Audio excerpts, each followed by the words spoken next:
बिस्मिल्लाहिर्रहमानिर्रहीम। अस्सलाम वालेकुम क्लास। आज हम मिर्जा खान दाग देहलवी की गज़ल नंबर 2 पढ़ रहे हैं। उसको गज़ल का आगाज करने से पहले हम मुसन्निफ का थोड़ा सा इंट्रोडक्शन ले लेते हैं, तारुफ कर लेते हैं मुसन्निफ का। तो मिर्जा खान दाग देहलवी 1831 में पैदा हुए और 1905 में वफात पा गए। मिर्जा खान दाग देहलवी का असल नाम इब्राहिम खान था। ये दबिस्तान दिल्ली के शायर थे, शाही खानदान से ताल्लुक रखते थे। इनके अंदाज में शोखी, जिंदा दिली का अंसर बहुत ज्यादा था। मिर्जा ने दरबारी शायरी बेइंतहा की। मिर्जा खान दाग देहलवी की शायरी में जो एक हमें अंसर नजर आएगा वो इश्के मजाजी का अंसर है कि इन्होंने जितनी भी शायरी की वो इश्के मजाजी पर की।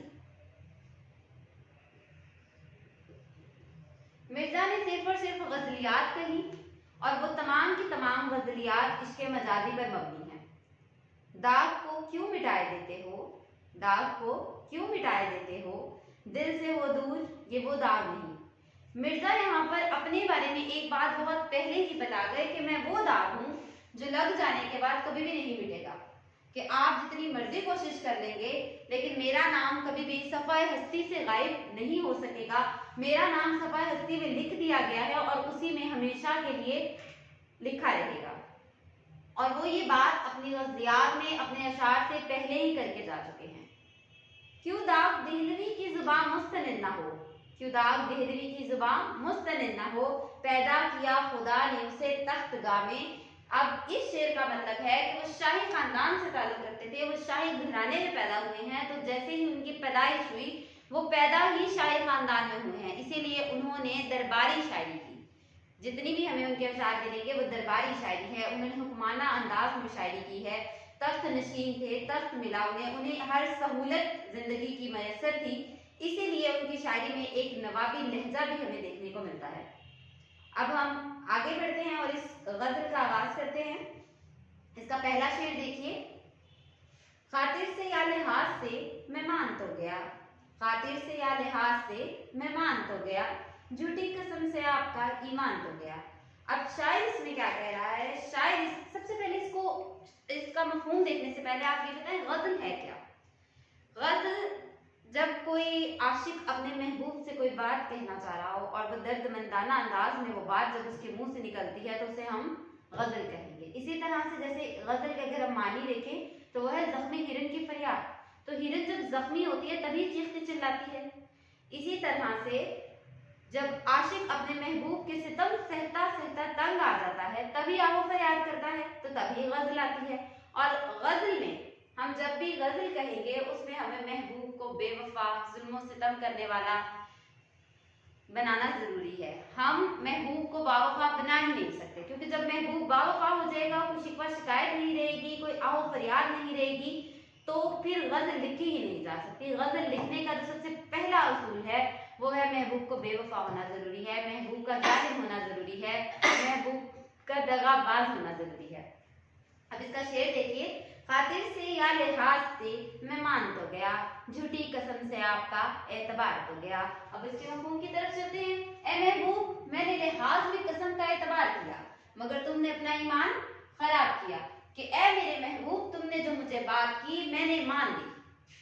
क्योंकि जब कोई किसी से मोहब्बत करता है तो फिर उसकी हर बात को मानना जरूरी हो जाता है। अगर वो कह देता है, अगर वो दिन को रात कह रहा है तो वो कहेगा रात है, और अगर वो रात को दिन कह रहा है तो वो कहेगा दिन है। अगर वो कह रहा है बाहर बहार है तो वो कहेगा बहार है, अगर वो कहेगा फिजा है तो वो कहेगा फिजा है। ये महबूब अपने आशिक अपने महबूब की हर बात को मानता है, और ऐसा कब होता है? ऐसा मोहब्बत में होता है। तो अब शायर क्या कह रहा है कि मैं किसी भी वजह से, कोई भी रीजन ले ले, कोई भी वजह होगी कि मैंने आपकी बात पे एतबार किया, आपने झूठी कसम खाई, मैंने माना, लेकिन ऐसा करने से मेरा तो कुछ नहीं गया, मैं तो सच से वाकिफ था, लेकिन आपने अपना ईमान खराब कर दिया, आप अपने ईमान से हाथ धो बैठे। अब देखा जाए तो इसमें शायर को पता है कि मेरा महबूब बेवफा है, मेरा महबूब रकीब से मिलता है, रकीब से मुलाकातें करता है, वो हर बात से बाइल है, लेकिन सिर्फ और सिर्फ महबूब की बात का मान रखने के लिए, महबूब की लाज रखने के लिए, उसकी इज्जत नफ्स को बरकरार रखने के लिए वो क्या कर रहा है? वो कह रहा है कि चलो किसी भी वजह से ही सही, आपने कसम उठाई, मैंने आपकी कसम को माना, लेकिन मैं जानता हूं कि आपने झूठी कसम खाई और झूठी कसम से मेरा कुछ भी नहीं किया, लेकिन आप अपना ईमान खराब कर बैठे। अब इसमें जो हम शेरी हवाला जात लिखेंगे वो आप देखिए, हद से बढ़कर हसीन लगते हो, हद से बढ़कर हसीन लगते हो, झूठी कस्में जरूर खाया करो। शायद कह रहा है कि जब आप झूठी कस्में खाते हैं तो जो आपके चेहरे पर रंग आते हैं, जो आपके चेहरे पर एक आपके जो नकूश हैं, आपके जो लब हैं, वो जिस तरह से खिल जाते हैं, वो जिस तरह से निखर जाते हैं आपके झूठ से, जो उनमें दिलकशी आती है, वो मुझे बहुत ही लुभाती है।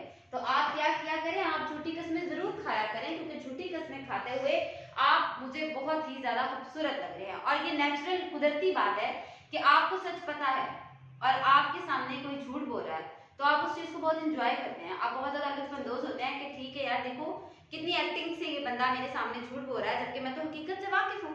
तो आप उस पूरी की पूरी सिचुएशन को एंजॉय करते हैं। बिल्कुल उसी तरह से शायर भी कह रहा है कि हद से बढ़कर हसीन लगते हो, झूठी कस्में जरूर खाया करो। उसके बाद अगला इसमें शेरी वाला हम लिखेंगे, खुदा के वास्ते झूठी ना खाइए कस्में, खुदा के वास्ते झूठी ना खाइए कस्में, मुझको यकीन हुआ, मुझको एतबार हुआ कि ए मेरे महबूब तू इतना एहसान कर कि खुदा का नाम ले और झूठी कस्में खाना बनकर मैंने तेरी हर बात पे यकीन किया, मैंने तेरी हर बात पे एतबार किया। क्यों? क्योंकि मैं नहीं चाहता कि तू सिर्फ मेरे सामने अपनी इज्जत और आबरू, अपना मान बरकरार रखने के लिए झूठ बोले और झूठ बोल बोल के इस हद तक चला जाए कि तेरी आखिरत में तू गुनाहगार हो जाए, तो अपना ईमान ही खराब कर बैठे। हदीस में भी आया है कि जो शख्स बहुत ज्यादा झूठी कस्में जो शख्स बहुत ज्यादा कस्में खाता है उसकी बात पे आपको यकीन नहीं करना। झूठी कस्में खाना और यकीन ना करना ये दोनों अलग चीज है। कि अगर कोई झूठी कस्में खा रहा है तो आपने उसकी बात पे ध्यान नहीं देना, अगर कोई शख्स बहुत ज्यादा कस्में खा रहा है तो आपने उसकी बात पे यकीन नहीं देना, क्योंकि जो शख्स ज्यादा कस्में खाता है उसमें कहीं ना कहीं पर झूठ का अंसर जो है वो शामिल होता है। अगला शेर देखिए, हमको उनसे वफा की है उम्मीद, हमको उनसे वफा की है उम्मीद, जो नहीं जानते वफा क्या है। मिर्जा गालिब की गजल का बहुत ही खूबसूरत शेर, जिसको वो कह रहे हैं कि हमको उनसे वफा की है उम्मीद, जो नहीं जानते वफा क्या है। कि मुझे उनसे, उन लोगों से उम्मीद है वफा की कि जिन्हें पता ही नहीं है सीरियसली कि वफा है क्या। ऐसे लोगों से उम्मीदें लगा लेते हैं हम लोग कि जो जानते ही नहीं है वफा क्या है, जिन्हें पता ही नहीं है कि मोहब्बत क्या है, और मोहब्बत जब हो जाए तो उससे जो आप पर जिम्मेदारियां आई होती है उन्हें किस तरह से निभाना है। तो ऐसे लोगों से फिर उम्मीदें लगाने का क्या फायदा। अब इससे के साथ हमारे पहले शेर की तशरीह मुकम्मल होती है कि हमको उनसे वफा की है उम्मीद, जो नहीं जानते वफा क्या है। जान तुम पर निसार करता हूँ, मैं नहीं जानता दुआ क्या है। हम है मुश्ताक, वो है बेजार, या इलाही ये माजरा क्या है।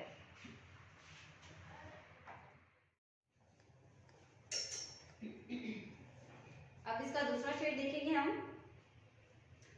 दिल लेके मुफ्त कहते हैं कुछ काम का नहीं, दिल लेके मुफ्त कहते हैं कुछ काम का नहीं, उल्टा शिकायतें हुई एहसान तो गया। अब इस शेर का सबसे पहले आप मफहूम देखिए कि शायर क्या कह रहा है कि महबूब ने दिल मुफ्त में ले लिया, मगर दिल की कदर करने के बजाय शिकायत करना शुरू कर दी। कि मेरे महबूब ने क्या किया कि जब मैंने महबूब से दिल लगाया, जब मुझे महबूब से मोहब्बत हुई, तो पहले तो महबूब ने मेरे दिल को कबूल किया, मेरे दिल का तोहफा कबूल किया, लेकिन उसे कबूल करने के बाद उसका शुक्रिया, मेरा शुक्रिया अदा करने के बजाय, मेरा एहसान मंद होने के बजाय महबूब कहता है कि ये तो बेकार है, ये तो किसी काम का ही नहीं। अब उसूलन होता क्या है कि जो शख्स तोहफा देता है तो जिसको दिया जाता है वो उसका एहसानमंद रहता है, वो उस एहसान को याद रखता है, उस तोहफे को कबूल करता है, और जो तोहफा दे रहा होता है उसका शुक्रिया भी अदा करता है कि शुक्रिया आपने मुझे तोहफा दिया। लेकिन अब यहाँ पे क्या है कि महबूब पहले तो उसको पसंद कर रहा है, उसका तोहफा कबूल कर रहा है कि जब हमें कोई चीज अच्छी लगती है तो हम लेते हैं, हमें अच्छी नहीं लगती हम लोग नहीं लेते। लेकिन अब यहाँ पर महबूब क्या कर रहा है कि जब उसे उसका आशिक दिल दे रहा है तो उसके दिल को पहले तो कबूल करता है, और बाद में जब वो कहीं और दिल लगा लेता है, रकीब से बातें करता है, तो फिर उस वक्त क्या है, उसे महबूब का अपने आशिक का दिल जो है वो अच्छा नहीं लगता। अब रकीब जो है वो किसी भी कहानी में होना जरूरी है। मैंने आपको पहले भी बताया था कि आशिक, माशूक और रकीब ये तीन करैक्टर हैं जो गजल में फॉल करते हैं। आशिक और महबूब और आशिक के दरमियान जो है रकीब होता है। अब यहाँ पे रकीब की अगर मैं आपको एक मज़ाहिरा सी मिसाल दूं तो यूं कह लें कि रकीब का किरदार बिरयानी में गरम मसाले जैसा है, कि अगर हम लोग बिरयानी में गरम मसाला नहीं डालते तो बिरयानी का जायका नहीं आता है। इसी तरह से अगर हम किसी लव स्टोरी में रकीब को नहीं डालेंगे तो फिर वो उस इश्किया कहानी का मजा ही नहीं आएगा। इसीलिए अब क्या होता है कि उसका महबूब जो है वो रकीब से मिलता है, रकीब से गुफ्तगू करता है, रकीब से बातें करता है, रकीब से दिल लगा लेता है, तो उसे अपने आशिक का दिल जो है वो अच्छा नहीं लग रहा, वो समझ रहा है कि ये दिल तो बेकार है, ये किसी काम का नहीं है। अब यहाँ पर वो अपने महबूब को धोखा दे रहा है और यहीं पर वो जुल्म सितम कर रहा है। वो इश्क में, वो कहते हैं इश्क में शिर्क और मोहब्बत में शिर्क की माफी नहीं होती है, जो इस तरह से बड़ा फेमस सा डायलॉग था कि जिसको एक को चुन लिया जाता है और बाकी सारा जहान रहने दिया जाता है। बिल्कुल उसी तरह से शायर भी यहाँ पर यही बात कर रहा है कि ऐ मेरे महबूब, जब मैंने तुझे दिल दिया तो तूने उस वक्त तो कबूल किया, उस वक्त तुझे मेरा दिल बहुत अच्छा लगा, लेकिन थोड़े ही लम्हे बाद तुझे ऐसा क्यों लगने लग गया कि मेरा दिल तो बेकार है, मेरा दिल तो किसी काम का ही नहीं है। इसीलिए वो कहता है कि दिल लेके मुफ्त में कहते हैं कुछ काम करने के। एक तो इसने मुफ्त में मुझसे मेरा दिल ले लिया, मैंने इसे कोई कुछ लिया भी नहीं, इसने मुफ्त में मुझसे मेरा दिल लिया, लेकिन जब दिल का तोहफा कबूल कर लिया तो उसके बाद इसे अचानक से याद आ गया कि मेरा दिल तो बेकार है, ये तो किसी काम का ही नहीं है। इसके शेरी हवाला जात देखिए, ये अदाए बेनियाजी के मेरे दिल को लेकर, ये अदाए बेनियाजी के मेरे दिल को लेकर, बेनियाजी कहते हैं लापरवाही, बड़ी बेरुखी से बोले किसी काम का नहीं, कि पहले तो मेरे दिल को कबूल किया, मेरे दिल को इन्होंने ले लिया मुझसे, और उसके बाद फिर कहते हैं कि ये तो बेकार है, ये तो किसी काम का ही नहीं। तो ऐसा क्यों हुआ? क्योंकि महबूब ने रकीब से बातें करना शुरू कर दी, रकीब से मुलाकातें शुरू कर दी, उसने अपने आशिक को धोखा देना शुरू कर दिया, इसीलिए उसे उसमें जो है खराबियां और खामियां नजर आने लग गई। तो वो क्या कहते हैं कि मुझसे पहले मुफ्त में मेरा दिल ले लिया और उसे रखा जब तक चाहा, और जब उसकी तलब खत्म हो गई तो मुझे क्या सुनने को मिला कि उठाई अपना दिल और निकल जाएगी, क्या आपका दिल तो बेकार है। इसका अगला देखिए शेरी वाला जात, मैंने माना कि कुछ नहीं गालिब, मिर्जा गालिब की गजल का बहुत ही खूबसूरत शेर। मैंने माना कि कुछ नहीं गालिब, मुफ्त जो हाथ आता है तो बुरा क्या है। हम लोगों वाली थ्योरी से अप्लाई हो रही है, जैसे हम लोग कहते हैं मुफ्त का मिल रहा है तो ले ले, जितना भी मिल रहा है जैसे भी, वही बात बिल्कुल यहाँ भी है कि अगर मुफ्त में कोई चीज मिल रही है तो उसे लेने में क्या मजा आता है, उसमें तो कोई बुराई नहीं है, मुफ्त की चीज है जहां से मिले ले लें। तो बिल्कुल उसी तरह से उनका कहना भी यही है कि मेरा महबूब जो है मुफ्त में मुझे अपना दिल दे रहा है, तो मुझे अपना दिल जो है वो, जब मेरे महबूब ने मुझे मुफ्त में दिल दिया, मैंने उसे दिल दिया तो मुफ्त में था, उसकी कोई कीमत नहीं थी, तो उसने क्या किया, उसे कबूल कर लिया। तो अब मुफ्त में दिल लेके कहता है कि किसी काम का नहीं है, तो बहुत ही बेकार है। अगले शेर पे चलिए, डरता हूं देखकर दिले बेआरज़ू को मैं, डरता हूं देखकर दिले बेआरज़ू को मैं, बेआरज़ू कहते हैं कि जिसकी कोई ख्वाहिश न रह गई हो, जिसकी तमाम ख्वाहिशात दम तोड़ गई हो, उसको कहते हैं दिले बेआरज़ू को मैं। सुनसान घर ये क्यों ना हो, मेहमान तो गया, सुनसान कहते हैं जहां पर कोई भी ना हो, बिल्कुल वीराना हो जाए। अब क्या होता है कि जब आप कहीं जाते हैं, कहीं टूर पे चले जाते हैं, आप ऐसे करते हैं, तो जब कुछ दिनों के लिए आपका घर बंद हो जाता है, उसके बाद जब आप कुछ दिनों के बाद वापिस आते हैं और अपना घर जो है उसको खोलते हैं, तो आप देखते हैं कि वो मट्टी जाले गिर्द हर जगह, उसका बुरा हाल होता है। ऐसा क्यों होता है? क्योंकि हमारा वो घर बंद होता है, सुनसान होता है, वहां कोई रहता नहीं है, इसीलिए उसका ये हाल हो जाता है। इसी तरह से शायर कह रहा है कि मेरा दिल बड़ा आबाद रहा, मेरे दिल का घराना बड़ा आबाद रहा। कब तक आबाद रहा? जब तक कि शायर इस शेर में ये बात कर रहा है कि मेरा दिल बहुत खुश था, मेरे दिल में बहुत रौनक थी, बहुत चहल पहल थी, बहुत चहलकदमी थी। वो किस वजह से थी? कि जब तक मेरा महबूब मेरे साथ था। अब मेरा महबूब मुझे छोड़ गया है, मैं तन्हा हूँ, मेरे महबूब ने मुझसे दगा किया है, इसलिए मेरे दिल की तमाम रौनकें जो हैं वो वीरानियों में तब्दील हो गई हैं। जैसे कि हमने शेर में शायद क्या कह रहा है कि डरता हूँ देखकर दिले बेआरज़ू को मैं, कि अब मुझे अपने दिल को देखकर एक वहशत होती है, अब मेरा दिल दहल जाता है, अब मैं खौफजदा हो जाता हूँ। क्यों? क्योंकि अब मेरा दिल कोई तमन्ना नहीं करता, अब मेरा दिल कोई आरज़ू नहीं करता, अब मेरा दिल कोई ख्वाहिश नहीं करता, मेरे दिल की तमाम जो ख्वाहिशें हैं वो खत्म हो चुकी हैं, वो तमाम की तमाम रंगीनियां वीरानियों में तब्दील हो चुकी हैं। सुनसान घर ये क्यों ना हो, मेहमान तो गया, कि अब मेरा जो दिल में मेहमान मेरा रहता था, जिसकी वजह से मेरा दिल आबाद था, शादाब था, जिसकी वजह से मेरे दिल में रौनकें थी, वो तमाम की तमाम चली गई हैं और अब मेरा दिल वीरानियों में बदल गया। बिल्कुल उसी तरह जिस तरह से घर में कोई मेहमान आता है तो एक रौनक लग जाती है, एक रौनक का समा होता है, हम लोग बहुत सी घर को सजाते संवारते हैं, मेहमान के लिए बहुत सारी जो है तनावुल करते हैं मेहमान के लिए, लेकिन जैसे ही वो चला जाता है वो गहमा गहमी, वो रौनक, वो चहल पहल, तमाम की तमाम चीजें जो है वो भी खत्म हो जाती हैं और हर कोई बिल्कुल उसी तरह घर के सेपरेट सेपरेट मुख्तस किए हुई जगह पे अपने वापस उसी तरह से मामूर हो जाता है। लेकिन जो मेहमान के आने से रौनक होती है वो रौनक खत्म हो जाती है। इसी तरह से शायर कह रहा है कि जब तक तो मेरे दिल में मेरा महबूब था तब तक तो मैं बहुत खुश था, मेरी बहुत ज्यादा रौनकें थी, वीरानियां थी, बहुत ही ज्यादा मैं खुश था। लेकिन जैसे ही महबूब चला गया तो मेरी वो रौनकें वीरानियां बन गई हैं, सुनसान सुनसान हो गया है कि अब ना कोई हसरत बाकी है, ना कोई चहल पहल है, ना कोई खुशी है, ना कोई खुशी का तासुर है। तमाम की तमाम चीजें जो है वो मेरी बिल्कुल ही खत्म होकर रह गई हैं और मैं सिर्फ और सिर्फ अपने दिले बेआरज़ू के साथ अब बेमतलब और बेमानी जी रहा हूँ। ना ही कोई हसरत है, ना ही कोई ख्वाहिश है, ना अब कुछ करने को दिल करता है। दिल करता है मैं रहूं और मेरी खामोशियां, मेरी उदासियां और मेरे महबूब की यादें। वो बहुत ही एक कहते हैं कि जून पढ़ते हो, हसरत सुनते हो, नुसरत सुनते हो, क्या बात है, कहीं इश्क तो नहीं कर बैठे। बिल्कुल वही बात है कि जी इश्क कर बैठे हैं तो इश्क कर बैठे हैं तो उसका रोना धोना साथ साथ लगा ही रहेगा। इसके शेरी वाला जब देखिए, या इलाही मुझे इतना मोतबर कर दे, मोतबर कर दे, बुलंद कर दे। या इलाही मुझे इतना मोतबर कर दे, मैं जिस मकान में रहता हूँ उसको घर कर दे।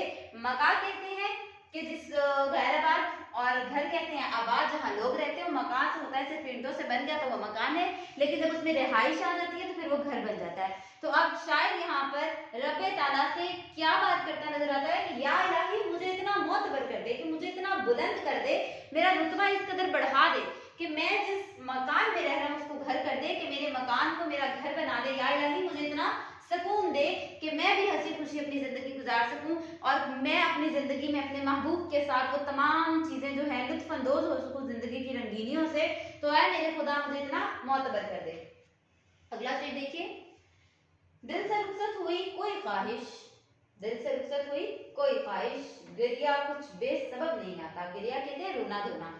और ये वाकई ऐसी ही बात है कि कहीं आपको कोई दुख पहुंचा हो, कोई तकलीफ पहुंची हो तो ही आंख से आंसू निकलते हैं। अगर आप खुश खुरम हैं, आपकी जिंदगी में हर तरफ से सुकून है, तो आपको रोना आ ही नहीं सकता, आप दुख का तासुर कर ही नहीं सकते। जब आपके दिल में कोई दुख है, कोई तकलीफ है, तो ही वो आंख से छलकेगा। अगर दिल में कुछ नहीं है, दिल में खुशियां ही खुशियां, सुकून ही सुकून है, तो आप चाहकर भी रो नहीं सकते। तो शायद कहता है कि दिल से रुखसत हुई कोई ख्वाहिश, कि मेरे दिल से कहीं कहीं ना कहीं कुछ टूटा जरूर है, मेरे दिल में कहीं ना कहीं कोई ख्वाहिश जरूर टूटी है। गिरिया कुछ बेसबब नहीं आता, कि रोना धोना बेसबब नहीं है, कहीं ना कहीं कुछ ऐसा हुआ है, मैंने बहुत सी उम्मीदें लगा ली थी और मेरी वो तमाम की तमाम उम्मीदें जो है वो टूट गई हैं, मैं बिखर गया हूँ। शायद यही वजह है मेरी उदासियों का। तुम क्यों उदास उदास फिरते हो नासिर, तुम्हें क्या हो गया। नासिर काज़मी का एक शेर है कि नासिर तुम क्यों फिरते हो उदास उदास, तुम्हें क्यों हो गया, शहर क्यों साए साए करता है।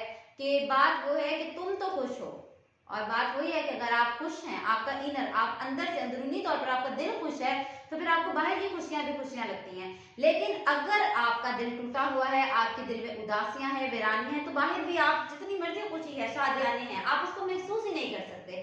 क्यों नहीं आप उसको महसूस कर सकते? क्योंकि आपका दिल बिल्कुल उदास है, और जब आपका दिल उदास है तो इसका मतलब यह है कि बाहर बेशक ढोल भी बज रहे हैं तो वो आपके लिए मैटर नहीं करता है, क्योंकि आपका अंदर जो है वो दुखी है। इसीलिए अगला शेर देखिए, इसमें शोर बरपा है खानाए दिल में, बरपा है मचा हुआ है, शोर बरपा है खानाए दिल में, कोई दीवार सी गिरी है अभी।